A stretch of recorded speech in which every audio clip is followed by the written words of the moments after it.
Fala, empreendedor! É bem provável que você já tenha ouvido falar alguma coisa sobre gatilhos mentais. Gatilhos mentais? O que é isso? Então, é uma forma interessante da gente entender como acionar determinados comportamentos em outras pessoas. Isso é bom? É ruim? Isso é manipulação? Então, vamos conversar sobre isso? Então, espera a vinheta que eu quero te contar muita coisa sobre esse assunto.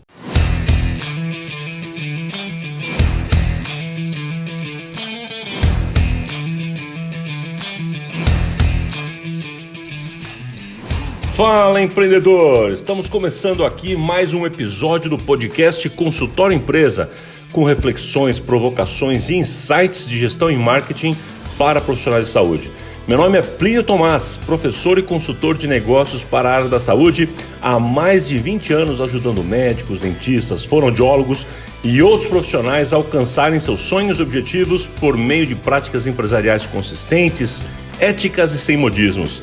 Então, pega papel e caneta, porque está começando mais um episódio do podcast Consultório Empresa.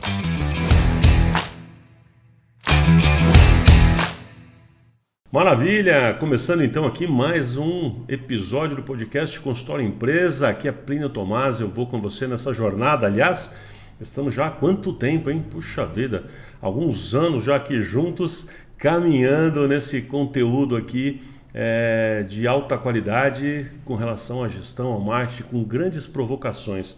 E hoje, uma dessas provocações importantes que eu quero trazer para você aqui é com relação ao que é chamado de gatilhos mentais, né? O gatilho mental, gatilhos mentais. Este assunto vem sendo tratado mais recentemente como uma super novidade, como alguma coisa sensacional que inventaram agora recentemente, mas na verdade eu quero te dizer que isso é muito antigo. Se você já acompanha o meu trabalho aqui há mais tempo, sabe que eu sou um grande estudioso, me dedico muito ao comportamento de compra, né? Então, desde 94, 95 mais ou menos que eu começo a estudar esse assunto. E desde então eu descobri uma coisa chamada comportamento de compra, que é um conjunto de outras ciências, como dentro do marketing, né, que é a ciência da psicologia, o comportamental, o behaviorismo, uma série de técnicas que a gente usa, tem e conhece de comportamento para entender como funciona a escolha do ser humano, o padrão de decisão, o padrão de preferência, o que gera boca a boca e por aí vai, né? Então, todas essas ciências conjugadas, né, da antropologia, por exemplo, elas vão ajudando a gente a fazer uma interpretação de como que os grupos se reúnem, como é que as pessoas se encontram, como é que se formam as tribos, né, de pessoas que geram uma nova tendência, moda e etc. Eu gosto muito de estudar tudo isso e você já ouviu eu falar sobre esse assunto algumas vezes aqui no podcast. Então, eu quero te contar que dentro desse estudo, ao longo dos anos, tem um capítulo chamado heurística. A heurística, com H, caso você queira pesquisar a respeito, a heurística é exatamente este tema de como funciona a mente humana em termos de gatilhos, em termos de respostas mais prontas, vamos chamar assim. Então, o ser humano tem várias coisas que, para economizar energia, porque o cérebro é o órgão que consome uma energia brutal. Sabe aquele dia que você trabalha só pensando, e você chega em casa esgotado, não sei se isso acontece com você, e parece que você até apanhou, você fala, nossa cara, que eu estou esgotado e não fiz nada, fiquei sentado o dia inteiro. Então, isso é real, porque é o órgão humano que mais consome energia. Só fica empatado, às vezes, com o intestino quando está no processo de digestão, para você ter uma ideia como, né, consome energia. Muito bem, então, feitos os comentários aqui, eu quero dizer que a heurística, então, é este estudo dos comportamentos, de certa forma, que são programados, são previamente definidos já pela mente humana para facilitar, para não ter que tomar a decisão de novo, porque cansa, gasta energia ter que tomar a decisão, ter que ponderar as coisas de novo, ter que analisar fenômenos outras e outras vezes. Então, o ser humano ele pega gatilhos, né, na sua percepção, e toma decisões, na verdade, baseadas nesses gatilhos, né? Tá bom, e o nome disso é heurística. E aí, agora, recentemente, alguns poucos anos atrás, eu não me lembro exatamente, mas 10 anos, talvez um pouco menos, Robert Cialdini publicou um livro a respeito disso, né? As armas da persuasão, e isso explodiu, então todo mundo, uau, então agora uma coisa nova que surgiu, um cara descobriu gatilhos. Não, ele não descobriu, tá? O assunto é bastante antigo, só vem se tornando muito popular. E aqui no Brasil, particularmente pela moda, não vou chamar de moda, mas não no mau sentido, mas pelo fenômeno que acontece nesse momento aqui, de muita gente no marketing digital usar a fórmula de lançamento. As pessoas que trabalham muito com a fórmula de lançamento usam muito, se baseiam estruturalmente nos gatilhos mentais. Por conta disso, todo o marketing digital foi entendido e contaminado com isso. Então todo mundo hoje ensina que tem que fazer um copywriting, como se fosse uma coisa super nova também, que é mais velha que andar para frente, que é a arte de escrever um texto comercial, né? Bacana. Eu tenho capítulos sobre isso no meu livro que eu escrevi em 99, né? Que é como escrever, lá está escrito uma carta comercial, tudo bem, mas é a mesma coisa. Técnicas que a gente poderia ter para escrever um texto comercial melhor, né? Então ali eu dei umas pinceladas no assunto ali já, porque esse assunto também é muito, muito estudado e bastante antigo. Pois bem, o que hoje então é chamado de gatilhos mentais, que é esse estudo da heurística, né? desse modelo de funcionamento mental, tem vários que chamam muito atenção. Então eu tenho trabalhado muito nos grupos de mentoria, na mentoria Action principalmente. Eu tenho trabalhado 17 desses gatilhos com as pessoas lá, ensinando esses gatilhos, como é que eles funcionam, para que possa ser utilizado, né? Então, aqui para você hoje, nesse podcast, eu quero contar alguns desses gatilhos. Eu quero te mostrar como é que alguns desses funcionam. Eu não vou esgotar o assunto, mas para você começar a entender o jeitão. E é bem provável que eu volte aqui outras vezes para contar um pouquinho mais sobre outros gatilhos. Se você gostar, você me conta que gostou desse e eu gravo outros, tá bom? Eu vou fazendo de outros desses gatilhos, outros processos de heurística. Mas você primeiro tem que me contar que gostou desse. Se você der o seu like, colocar lá o seguir, me mandar um direct, mandar mensagem, sinal de fumaça, não importa. Se você entrar em contato comigo e falar, Plínio, gostei pra caramba, top esse assunto, quero saber mais. Aí eu gravo os outros. Então vamos lá, bora lá falar alguns desses. Um gatilho mental que eu quero começar contando para você é o gatilho do porquê, também conhecido gatilho da razão, ou do motivo, ou do propósito. É o mesmo nome, mesma coisa. Isso significa que tem vários estudos que mostram isso, é muito legal, de que as pessoas tendem a responder mais positivamente, é uma tendência natural do ser humano, quando aquele pedido, aquela solicitação tem um porquê, tem um motivo. E se aquele motivo for plausível, melhor ainda. Então, este gatilho, né, ele é acionado na nossa mente quando a gente percebe que aquilo faz sentido. Só que o curioso é que às vezes o motivo nem faz sentido, né? Então tem um estudo muito legal que foi feito, olha que legal. Uma pessoa vai, olha, isso tá descrito em livros, em trabalhos, é muito legal. A pessoa vai com umas folhas e vai sabe aquela fila do Xerox da universidade, lá nos Estados Unidos? O cara entra lá e fala e tenta furar a fila. Né?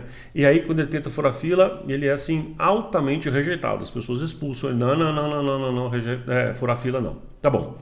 Terceiro grupo, então essa foi a primeira amostra.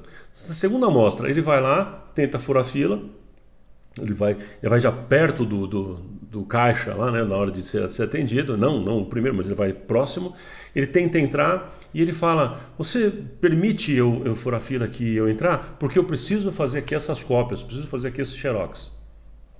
Uai, mas se todo mundo está naquela fila, porque todo mundo precisa fazer cópia, todo mundo quer fazer xerox. Ou seja, é um motivo tosco. Mas da outra vez ele não deu motivo, ele só foi furando, foi expulso. Agora, dessa segunda amostra, ele fala para a pessoa com educação e ele fala um motivo. Então ele fala, olha, meu motivo eu preciso fazer cópia. E o engraçado é que quase 60% das vezes deixaram ele furar a fila. Com um motivo tosco. Ou seja, repara como o gatilho do motivo já é uma predisposição para as pessoas responderem positivamente. Simplesmente por ele dar um motivo. As pessoas, tem um motivo. Que motivo? O motivo é o mesmo de todo mundo. Né? É igual você querer furar a fila do caixa do banco e falar assim, não, porque eu preciso pagar uma conta. Todo mundo precisa. Foi esse o motivo, mas ele falou aquilo, falou direitinho com educação, pronto, deixaram ele falar em 60% das vezes. 6 de cada 10. Agora, o mais bizarro vem agora. Numa terceira tentativa, ele foi com um outro grupo, no outro dia ele fez a mesma coisa, com uma amostra interessante, indo várias vezes repetido, isso tem até em vídeo. E aí o teste ele dá um argumento melhor. Aí ele fala assim: você permite eu furar a fila aqui? É que eu preciso fazer essas cópias, é urgente, porque eu vou ter aula daqui a 15 minutos, eu preciso agora e não consegui fazer antes. Ele contava lá qual o motivo. Eu não consegui, não foi possível, preciso muito, é essencial para a minha aula, para a minha prova, meu trabalho, eu preciso e vai começar agora, daqui a 15 minutos. Você me permite? Nesse caso, ele conseguiu quase 100%. Foi 97% das vezes as pessoas deixaram ele entrar. É bizarro, não é? Que interessante. Ou seja, as pessoas então... você vai falar, mas primo, isso é óbvio, isso é educação. Não importa o nome que você queira dar ou os motivos que você queira interpretar. O fato é que nós, por educação, não importa o motivo, mas... eu estou falando de motivo e estou falando do motivo agora. Motivo dentro do motivo. Olha que doido. Mas se o pedido é feito com um motivo, com uma causa, né, que faça sentido para a pessoa, assim, a probabilidade de termos da outra parte uma resposta positiva é muito grande, né? Portanto, como é que isso serve para você? Como é que você utiliza isso no seu trabalho? Você sendo dentista, sendo médico, sendo profissional da saúde.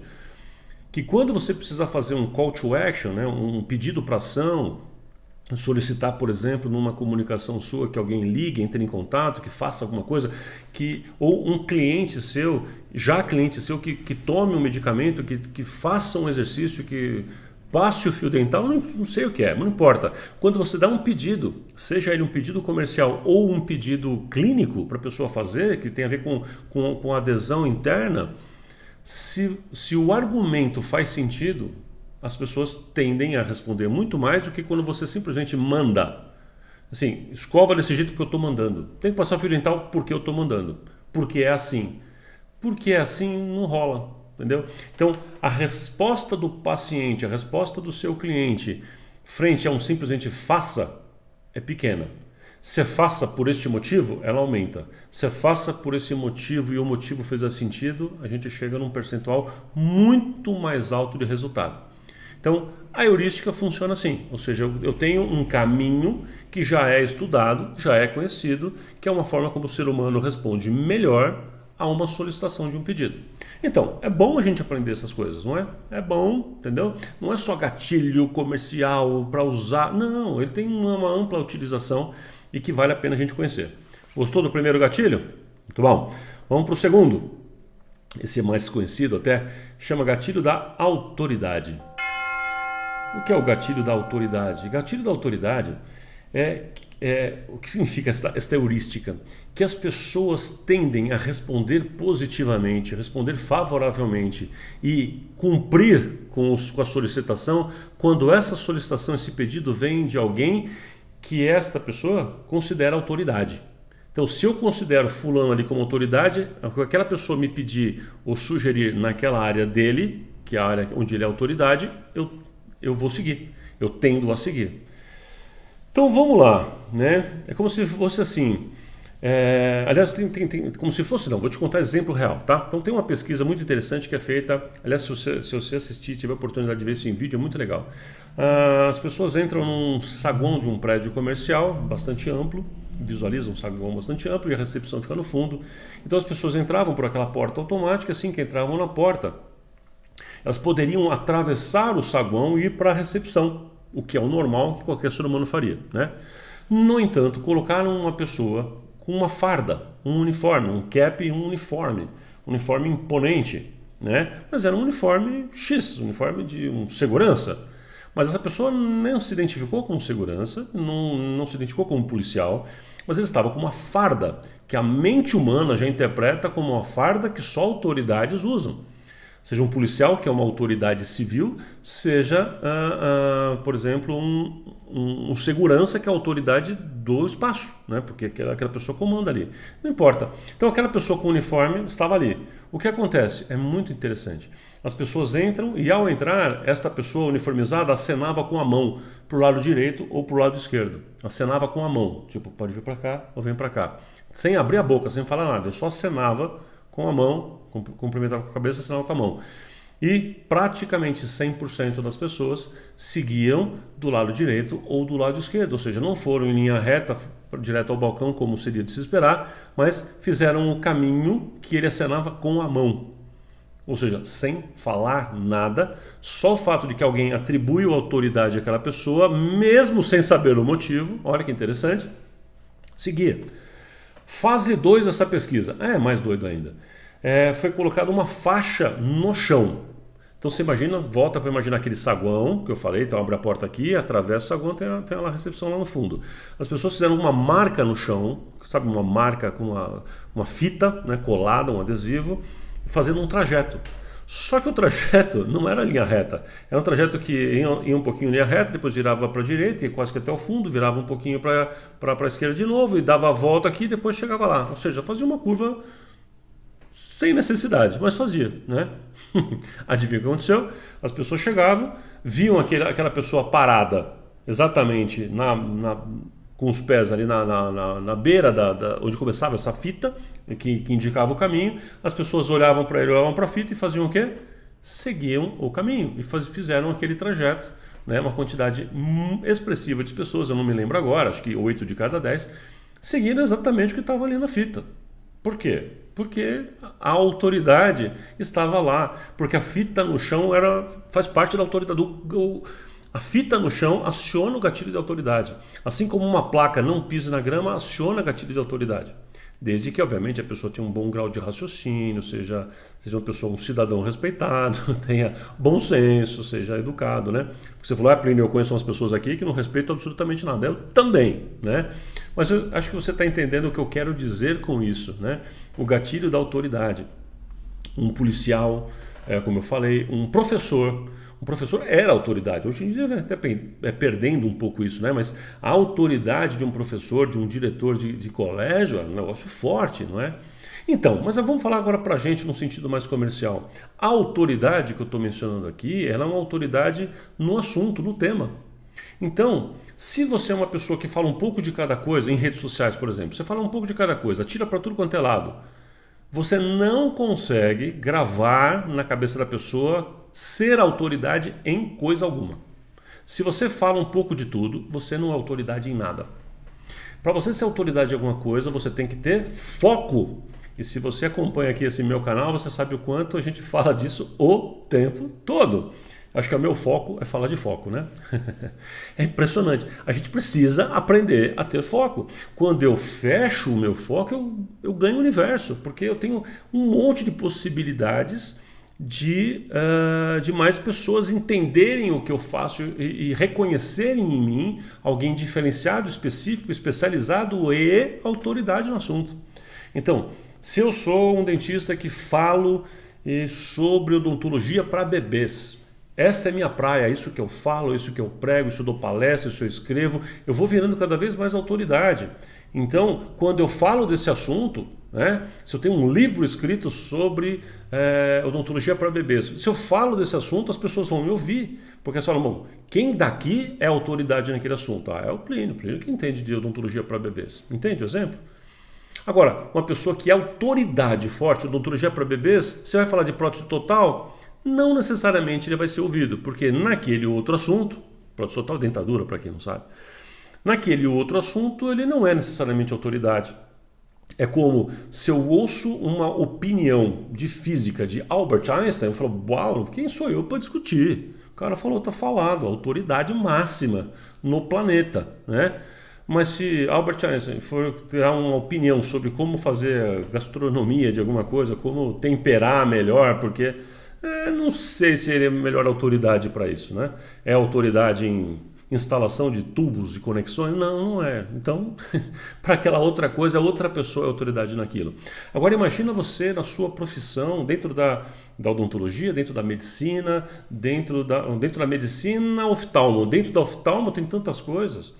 Então, quanto mais você aprende a ter foco, mais você ganha autoridade entre os seus pares, por exemplo, e entre a população, a comunidade, entre os meios de comunicação, como autoridade naquele tema específico. Então isso pode ser a autoridade pode ser num tema, numa patologia, pode ser numa abordagem, por exemplo, uma abordagem preventiva. Você é autoridade em prevenção, entende? Você é autoridade em soluções, em tecnologia na saúde, não importa. Mas quando você constrói uma imagem, um posicionamento pessoal, um branding pessoal, né? Um personal branding, que é eu construo a minha marca em cima de alguma coisa que as pessoas reconhecem a autoridade naquilo, eu a partir dali construo coisas fantásticas, tá bom? Bom, pessoal, esse foi nossa conversa hoje aqui de introdução na heurística, gatilhos mentais, e eu falei desses 2 gatilhos hoje aqui. Pelo nosso tempo, hoje já está de bom tamanho. E como eu falei, se você gostou, a gente volta aqui para contar os outros tantos, né? Como eu falei, só na mentoria a gente fala de 17 deles e ainda tem muito mais para falar. Então, se essa for a sua vontade, você me avisa que a gente volta aqui para falar outros. Vai ser um grande prazer, porque a gente tem muito a aprender com os gatilhos mentais. Tá certo? Então, um forte abraço. Eu espero que isso tenha te ajudado, que você coloque em prática, estuda como é que isso pode funcionar para você e manda ver, tá bom? Forte abraço e até mais.